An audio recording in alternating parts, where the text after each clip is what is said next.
شخصیت کو پانا مقصد نہیں ہے، مقصد رب کو پانا کسی طریقے سے بھی حاصل ہو جائے۔ اگر آپ 1000 مرشدوں کے پا کے رب کو نہیں پہنچ سکتے تو بیکار ہیں۔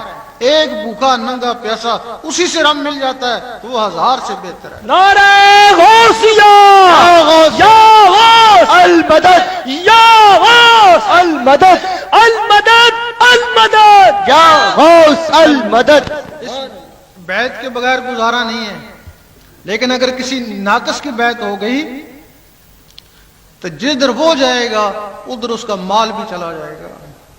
بیعت سے پہلے ضروری ہے کہ آدمی جوہری بن جائے۔ اگر آپ کو کہا جائے کہ کوئی نور ہورا خرید کے لے آئے، مغلوں کے پاس تھا، بڑا فیض ان کو ملا، جب ان سے گیا تو حکومت ہی چلی گئی، آپ کو پتہ ہی نہیں ہے، آپ اصل کی جگہ نقل خرید کے لے آئیں گے، گھر میں رکھیں گے، کوئی فیض نہیں ہوگا، آپ کا ایمان ہی ہیرے سے اٹھ جائے گا۔ بہتر تھا کہ آپ 2-4 سال لگا کے جوہری بن جاتے، پھر ہیروں کی تلاش میں نکلتے، پھر جب بھی ملتا اصلی ملتا آپ کا ایمان خراب نہیں ہوتا۔ اس وقت ضروری ہے کہ پہلے آپ ذاکر بن جائیں۔ بہت سے ولیوں نے لوگوں کو پہلے ذاکر بنایا ہے، آپ ذاکر بن جائیں۔ جب آپ کا دل اللہ اللہ میں لگ جائے گا، آپ کسی دربار پہ جائیں گے تو دل زور سے مچلے گا، رکت پیدا ہو جائے گی، آپ سمجھیں گے یہاں کوئی کامل ہے۔ سبحان اللہ۔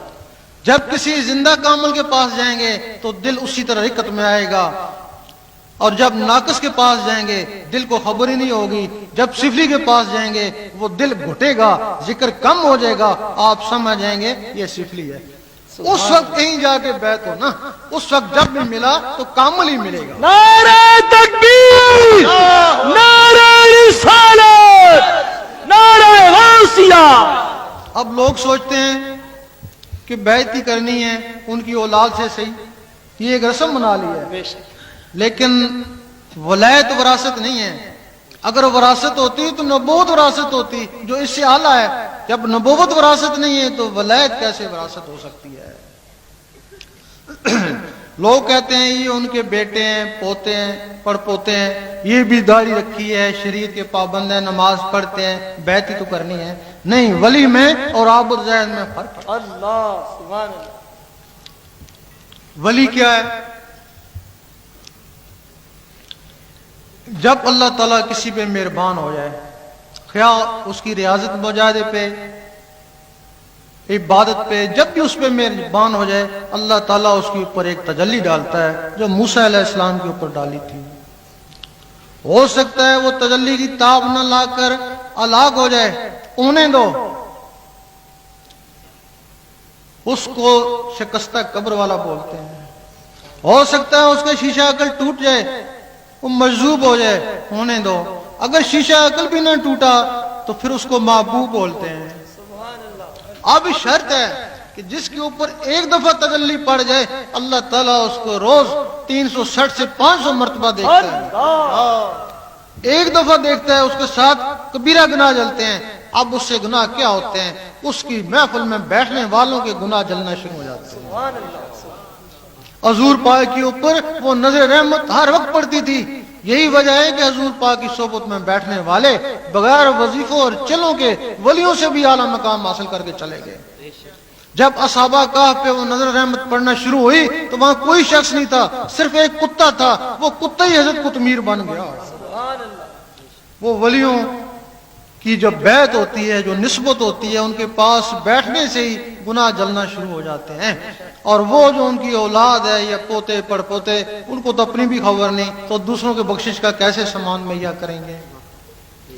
بیعت ہو تو ولی کی ہو، اگر ولی کی بیعت نہیں ہے تو تمہاری بیعت ہی نہیں ہے۔ اللہ اکبر۔ اگر تم کہیں سے بیعت ہو تو ولی نہیں ہے تو بیعت نہیں ہے، بیعت تو ولی کی ہوتی ہے، بے شک۔ تو وہ ولی نہیں ہے تو بیعت نہیں ہے۔ بلکہ سگی سلطان پور رحمۃ اللہ فرماتے ہیں، کہتے ہیں کہ اگر تو کہیں سے بیعت ہو گیا تو 7 دن تک اس کو آزمانا، اگر تیرا قلب جاری نہ کر سکے تو اس کو بوری میں بند کر کے دریا میں بہانا۔ اللہ اکبر۔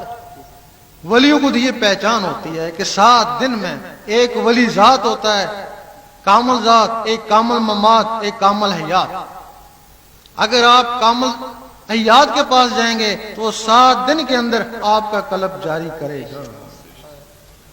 اگر کامل ممات کے پاس، جس لوگ کہتے ہیں مجھ پہ کلندر پاک کا ہاتھ ہے یا داتا صاحب کا ہاتھ ہے، اگر ایسا مل جائے گا تو وہ 3 دن میں تمہارا قلب جاری کرے گا۔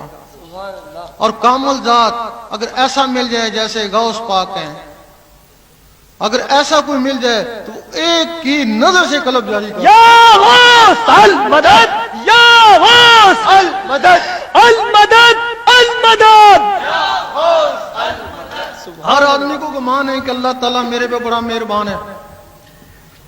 پوچھتے ہیں کیا حال ہے کہ بڑا اللہ کا کرم ہے، کیوں؟ کار بنگلہ ہے، کرم نہیں تو اور کیا؟ دوسرے سے پوچھتے ہیں کیا حال ہے کہ بہت ہی کرم ہے، کیوں؟ غریب خاندان سے تھا، اتنا بڑا افسر بن گیا، کرم نہیں تو اور کیا؟ اور تیسرے سے پوچھتے ہیں کیا حال ہے کہ بہت ہی کرم ہے، کہ کیوں؟ اتنا بڈھا ہوں، اتنی صحت ہے، کرم نہیں تو اور کیا؟ ہم کہتے ہیں اگر تم اس کو کرم سمجھتے ہو تو یہ چیزیں کافروں کے پاس بھی ہیں۔ بے شک۔ جو کافروں کو دیں وہ تم کو دیں تو تمہارے پر کیا کرم ہوا؟ اگر تم نے دیکھنا ہے کہ واقعی تمہارے اوپر رب کا کرم ہے تو اس کے ذکر میں لگ جاؤ۔ اللہ 2 4 5 7 دن میں اللہ اللہ شروع ہو گئی تو اس کا کرم ہو گیا۔ ہنس کرو نہیں ہنس کرو کم، تو میرا ذکر کر میں تیرا ذکر کروں گا۔ ذکر اسی کا کیا جاتا ہے جسے دوستی ہو جائے۔ سبحان اللہ۔ اگر کوشش کے باوجود اللہ اللہ نہیں جمتا، الٹا اس سے وحشت ہوتی ہے، الٹا اس کے مخالف ہو گئے تو تمہارے رب کا کوئی کرم نہیں۔ کرم ہوتا تو تم کو اپنے نام لیواؤں میں لیتا۔ سبحان اللہ۔ اپنے آپ کو پہچانے کا راز کہ میں کیا ہوں، میرا مرشد کیا ہے اور رب مجھ پہ کتنا مہربان ہے، یہی اس میں ذات کی ایک کسوٹی ہے۔ اللہ اکبر، یا رسول اللہ۔ سبحان اللہ۔ تو اس کے لیے ہم آپ سے نہ کوئی نذرانہ مانگ رہے ہیں، نہ آپ کو بیعت کر رہے ہیں۔ ایک فیض تھا وہ حاصل ہوا، ہم کہتے ہیں کہ باقی مسلمان بھائی بھی اس سے مستفیض ہوں۔